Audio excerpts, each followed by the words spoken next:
പൊന്നാനി മത്സ്യബന്ധന തുറമുഖത്തിന്റെ വികസനത്തിനായി നടപ്പാക്കുന്ന വിവിധ നിർമ്മാണ പ്രവൃത്തികളുടെ ഉദ്ഘാടനം നടന്നു. പ്രധാനമന്ത്രി നരേന്ദ്രമോദി ഓൺലൈനായി ഉദ്ഘാടനം നിർവഹിച്ചു.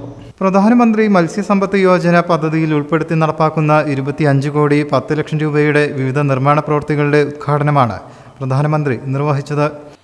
भारत की विकास यात्रा के लिए बहुत बड़ा दिन है. विकसित महाराष्ट्र विकसित भारत के संकल्प का सबसे अहम हिस्सा है.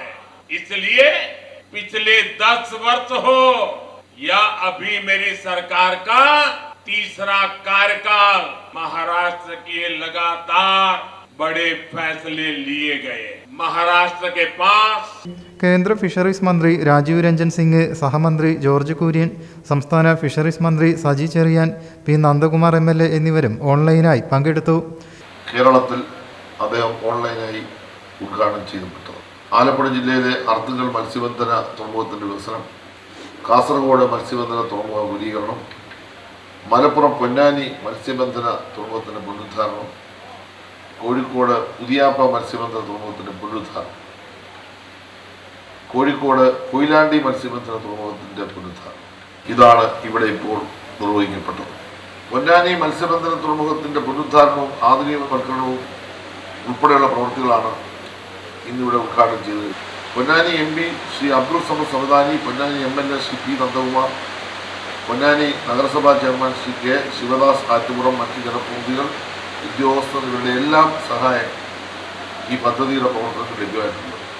പൊന്നാനി മത്സ്യബന്ധന തുറമുഖം 2011 പൂർത്തീകരിച്ച് പ്രവർത്തന സജ്ജമായിരുന്നു.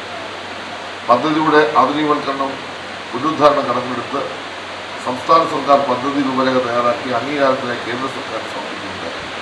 പൊന്നാനി ഹാർബർ പരിസരത്ത് നടന്ന പ്രാദേശിക ചടങ്ങിൽ MP അബ്ദുൾ സമദ് സമദാനി MP, കേരള മത്സ്യത്തൊഴിലാളി ക്ഷേമനിധി ബോർഡ് ചെയർമാൻ കൂട്ടായി ബഷീർ, രാഷ്ട്രീയ പാർട്ടി ഭാരവാഹികൾ തുടങ്ങിയവർ പങ്കെടുത്തു. MP അബ്ദുൾ സമദ് സമദാനി MP ശിലാഫലകം അനാച്ഛാദനം ചെയ്തു. പൊന്നാനി മത്സ്യബന്ധന തുറമുഖത്തിന്റെ ആധുനികവൽക്കരണത്തിനായി 18.73 കോടിയുടെയും മെയിൻ്റനൻസ് ഡ്രഡ്ജിങ്ങിനായി 6.37 കോടിയുടെയും പദ്ധതികളാണ് ഇതുവഴി നടപ്പാക്കുക. 11.24 കോടി കേന്ദ്ര വിഹിതവും 7.49 കോടി സംസ്ഥാന വിഹിതവും ഉൾപ്പെടെയാണ് ആധുനികവൽക്കരണത്തിനുള്ള വിഹിതം.